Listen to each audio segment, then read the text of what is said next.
perlu kami sampaikan apresiasi yang luar biasa kepada seluruh jajaran kepolisian Resort Jember yang telah menjalankan amanah-amanahnya kepada semua penyidik dan Bapak Kanit, Ibu Kanit ya, dan juga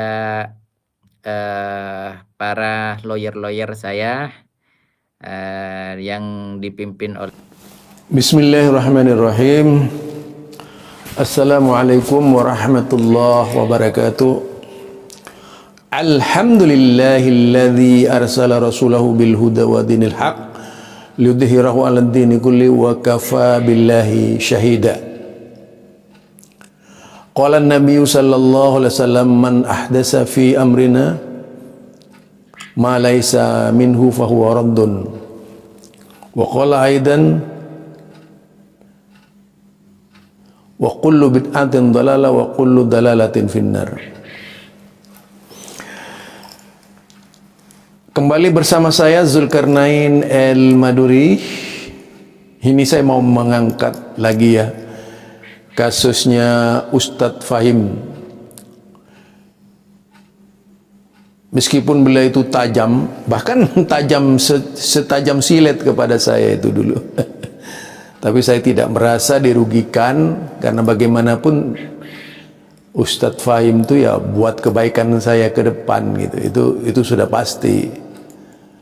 Bagi saya sih yang disampaikan oleh Ustadz Fahim itu nasihat, bukan cacian ya.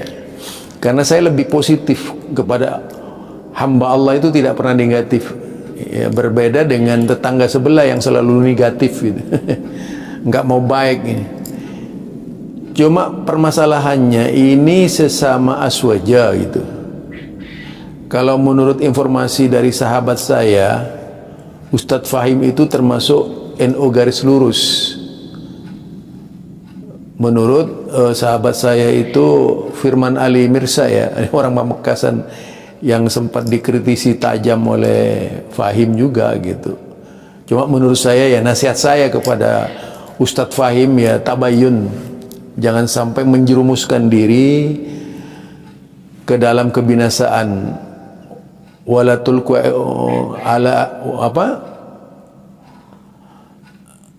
ala aidiyakum ila tahluqat. Jadi janganlah engkau mencampakkan diri ke dalam kebinasaan, tahlukat ya. Itu nasihat kepada Ustadz Fahim agar tidak mudah memberikan justifikasi terhadap seseorang. Hanya karena Allah itu, karena ketika Anda berusaha membeberkan kesalahan orang itu artinya membeberkan aib orang lain. Dalam dunia ilmu hadis itu memang banyak sih ulama besar kan banyak yang masuk ke dalam kategori hadis lemah, hadis palsu, hadis dhaif. Itu saya paham banget.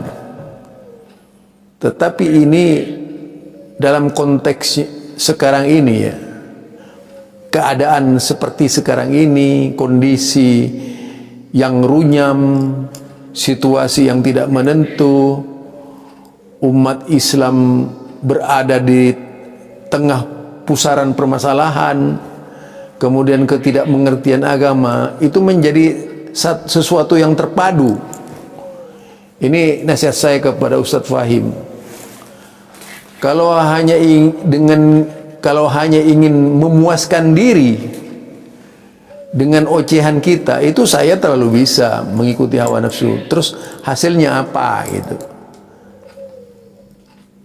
Lebih baik yaitu objektivitas, lebih tinggi lagi lah, harus objektivitas dipakai, jangan subjektivitas. Ana ini baik, wa antum itu salah gitu.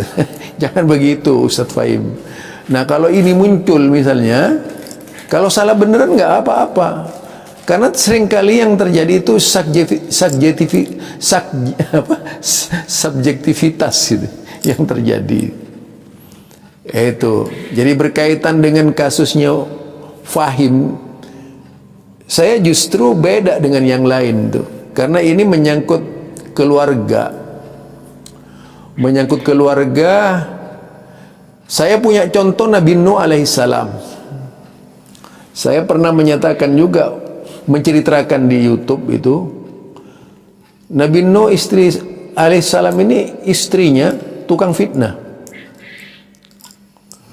Daraballahu masalan lilladzina kafaru imra'ata Nuhin wa imra'ata Lut kanata tahta abdaini min ibadina salihaini fakhanatahuma falam yughniya anhuma minallahi syai'a wa qila udkhulan nar ma'ad dakhilin. Jadi kalau tidak benar Ustaz Fahim dibenarkan ayatnya ya, dikoreksi. Jadi di situ jelas sekali, daraballahu masalan lilladzina kafaru imra'ata Nuhin wa imra'ata Lut. Allah itu memberikan perumpamaan, Allah itu memberikan perumpamaan istrinya Nabi Nuh, istrinya Nabi Lut. Kanata tahta abdaini min ibadina salihaini. Dulu mereka berdua itu katanya adalah wanita-wanita soleh. Fakhanatahuma fakhanatahuma, lalu keduanya berkhianat. Falam yughniya anhuma minallahi syai'a, maka tak ada sisa sedikit pun kebaikan yang mereka tinggalkan. Wa qila, dan dikatakan kepada keduanya, udkhulan nar ma'ad dahilin, masuklah kalian berdua ke dalam neraka. Ini istrinya Nabi, apalagi istrinya Fahim ya. Walaupun saya ini cuma nasihat, kalau seorang misalnya istri ini nasihat sudah tidak bisa menjaga kehormatan suaminya, namanya kan tidak bisa menjaga kehormatan suaminya itu, sehingga menempuh penyelesaian terbuka itu sudah melanggar Quran. Jadi saya bukan, kalaupun misalnya oke, taruh benar itu ya perbuatannya, kalau menggunakan penyelesaian cara-cara seperti yang dilakukan oleh ya seorang istri, itu tidak baik. Dan itu dilarang oleh Allah Subhanahu wa taala. Orang yang menutupi aib orang lain, kelak Allah akan menutup aibnya di surga. Tapi kalau saya lihat sekarang ini suka saling telanjangi di YouTube itu. Sudah tidak ada moral. Moralitas agama itu sudah hilang. Akhlak Islam itu sudah tidak ada. Tak kenal kiai, tak kenal lora, tak kenal siapa namanya Gus, tak kenal Habib. Berlomba kadang-kadang membangun narasi-narasi negatif itu. Padahal ini tidak harus terjadi di kalangan umat Islam. Jadi apa? Maitatan itu. Fakarihtumu, pasti kamu nggak suka semuanya makan bangkai saudaranya itu. Dalam surat Al-Hujurat seperti itu. Ketika Anda menggunjing saudaranya, itu sama saja Anda dengan makan bangkai saudaranya itu. Ini seharusnya para ulama menjelaskan nih kepada umat. Kalau sudah penyelesaian umat tidak jelas di dalam beragama, siapa yang layak dan pantas dijadikan panutan gitu ya. Kalau kita bercermin kepada para ulama-ulama dahulu kala, mereka itu tegas. Mereka tegas, tetapi mereka juga tahu sopan santun. Mereka keras, tapi mereka juga punya tata krama. Nah, kalau di dalam mengungkap kebenaran menggunakan bahasa premanisme, dia tidak mencerminkan seorang ulama, seorang kiai gitu.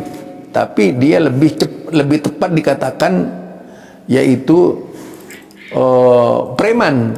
Karena kalau seorang ulama, seorang kiai kan bahasanya santun.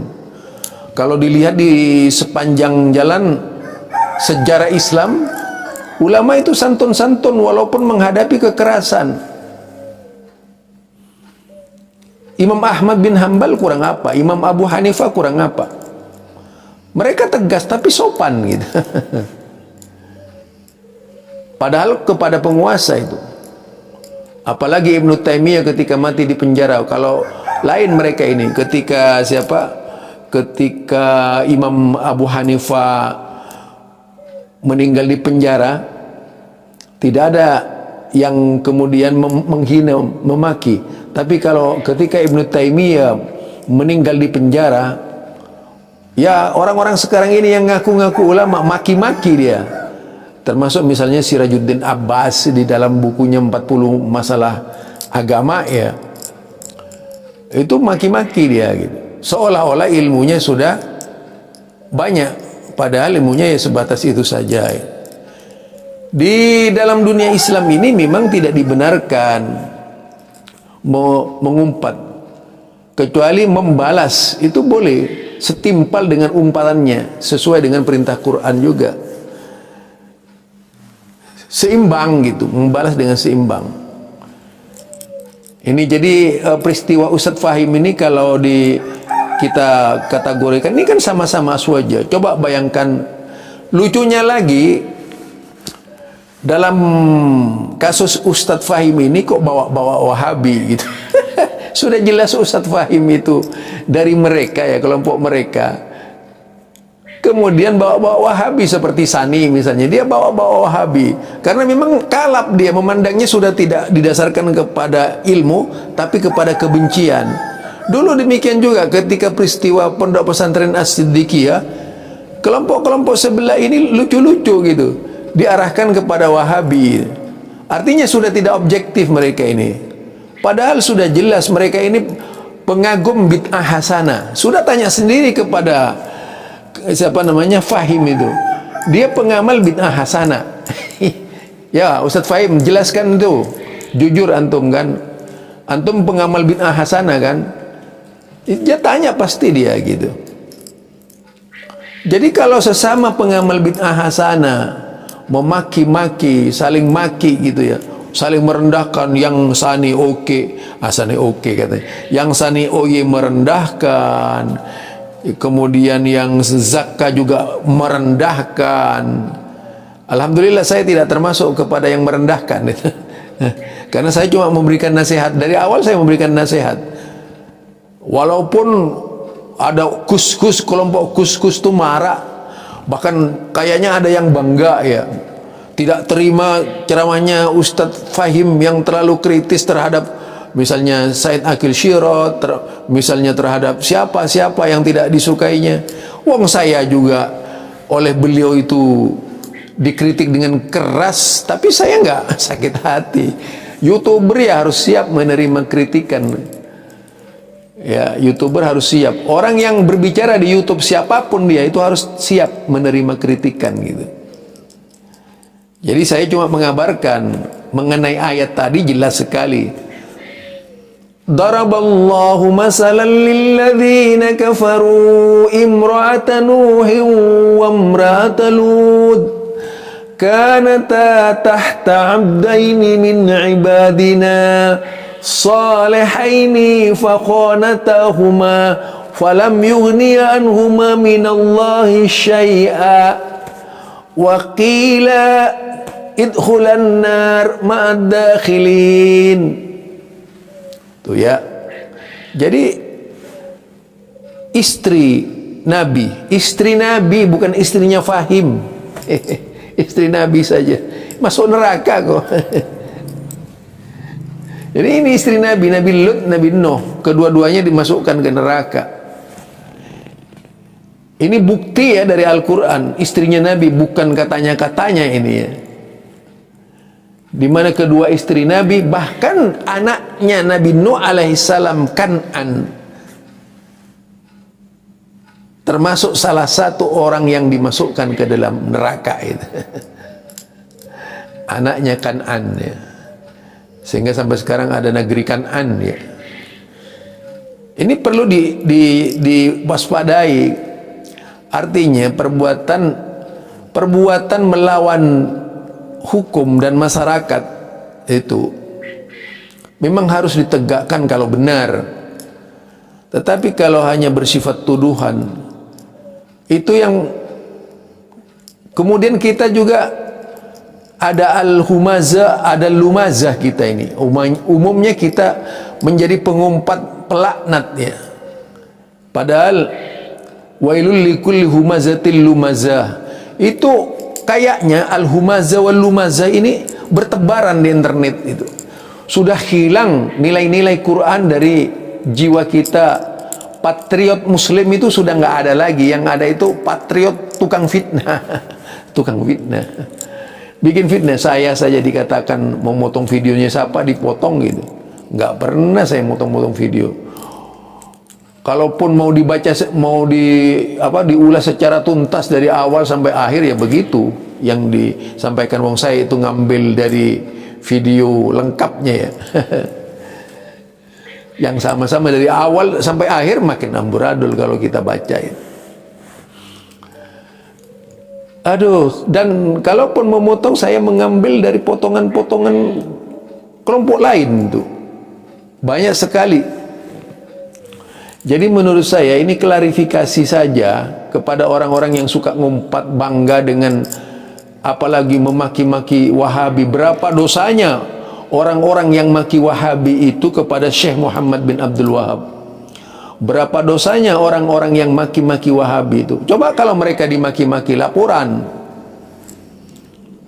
Artinya mereka ini maunya suci sendiri, orang lain itu dinajiskan. Ini cara berpikir mereka. Dan kemudian yang lucu lagi, memposisikan terorisme. Ya, memposisikan terorisme gitu. Yang lucu-lucu sebentar lagi akan menjadi teroris dan sebagainya dan sebagainya. Jadi ini dugaan-dugaan yang sering dilemparkan oleh teman-teman ini memang perlulah diluruskan ya akidahnya. Ya mungkin ini penting juga bagi benteng akidah ke depan tuh lebih selektif lagi. Punya istri gitu. Itu benteng, maaf ya saya nggak mau ikut campur yang rumah tangga antum itu, cuman itulah perintah Allah. Jadi kadang-kadang kalau kita salah kendali, istri yang suka melaporkan ini seperti tadi itu, seperti istrinya Nabi ini kan, istri Nabi Lot ini kan, Nabi Nuh dan Nabi Lot ini kan sampai menggadaikan suaminya ya. Menggadaikan suaminya, dijual kemana-mana suaminya itu. Dia bikin fitnah suaminya, oh begini suami saya begini, suami saya begini. Lah orang yang seperti itu istrinya Nabi Lut, istrinya Nabi Nuh, yang suka ngumpat-ngumpat, ngadu-ngadu dan sebagainya gitu. Jadi seharusnya juga para kiai itu harus lebih positif ya, jangan bangga lah. Bagaimana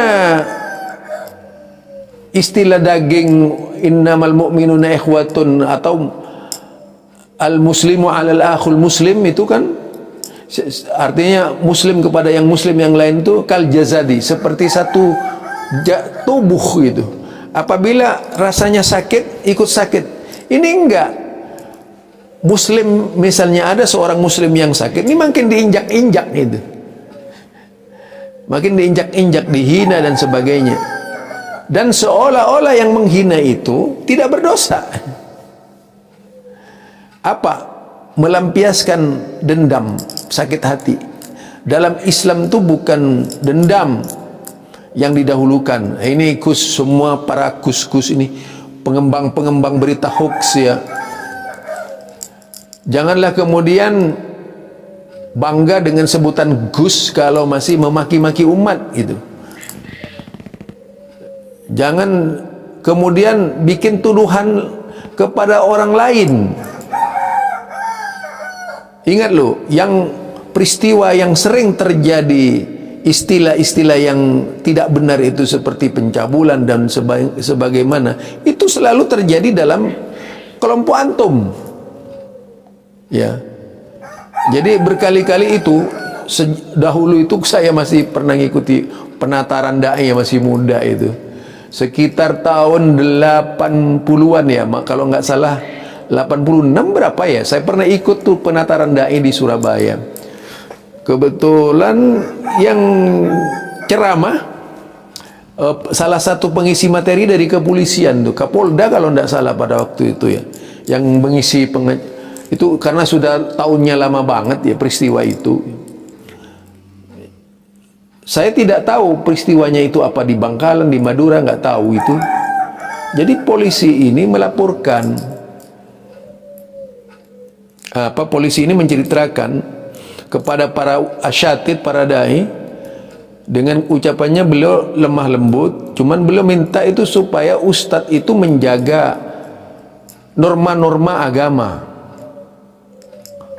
tidak melakukan perbuatan-perbuatan terlaknat seperti zina dan sebagainya, kata beliau itu. Karena menurutnya ada cerita seorang kiai gitu, seorang kiai lagi dia bawa, bukan cerita, ini kisah nyata dari beliau, cuma sayangnya saya lupa. Itu karena peristiwanya penyampaian cerita itu tahun 80-an ya, 86 tuh kalau tidak salah, saya ikut penataran di Jawa Timur itu, mewakili Muhammadiyah pada waktu itu. Nah, Muhammadiyah dari Sumeneb ketika itu ya. Jadi kiai ini bercerita, ini kalau ini benar, karena apa? Sudah fakta gitu. Jadi seorang kiai begitu diinterogasi, kenapa anda menzinai santri-santrinya? Perintahnya saya disuruh Allah katanya. Disuruh Allah. Kemudian mendaratlah tangannya polisi penginterogasi. Kenapa Pak polisi itu memukul saya? Saya disuruh Allah juga nempel. Jadi ini peristiwa masa lalu ya, peristiwa masa lalu. Saya nggak tahu kejadiannya di mana. 50 santrinya katanya dibuat hamil semua itu. Ini selalu peristiwa seperti ini terjadi di kalangan aswaja. Termasuk kemarin As-Siddiqiyah itu seorang anak santri, anak kiai gitu ya. Lah kemudian apa? Setelah terjadi perzinahan seperti itu, tidak diakui sebagai keluarga aswaja, malah dituduhkan kepada Wahabi. Lucu, kapan ada pondok pesantren Wahabi yang seperti itu? Aduh, lucu-lucu aswaja itu. Barangkali ini dari saya ya, saya hanya berkelakar saja dan menghibur Ustadz Fahim ya. Ini dari saya Ustadz Fahim. Antum lebih paham ayat itu tadi. Tapi kalau mau mencari istri, wa daraballahu masalan lil ladzina amanu imra'ata fir'aun id qalat rabbi ibni li 'indaka baitan fil jannah wa najjini min fir'auna wa 'amalihi wa najjini minal qaumidz zalimin. Yaitu istri yang suka mendoakan ente gitu. Oh Maryam ibnata Imran alladhi ahsanat farjaha fanafakhna fihi min ruhina wa saddaqat kalimat, ila akhir ayat itu ya. Nah, intinya di situ ada profil istri yang ahli neraka, profil istri ahli surga. Tinggal tentukan langkah ente mana yang neraka, mana yang surga. Lebih baik saya memberikan nasihat kepada antum. Karena apa? Sepandai-pandainya tupai melompat, akhirnya jatuh juga. Sehebat-hebatnya orang pandai, jatuh juga. Oleh karenanya, tak perlu ada yang dibanggakan dari kita, karena kita ini adalah hamba biasa. Subhanakallahumma wa bihamdika asyhadu an la ilaha illa anta astaghfiruka wa atubu ilaik. Assalamualaikum warahmatullahi wabarakatuh.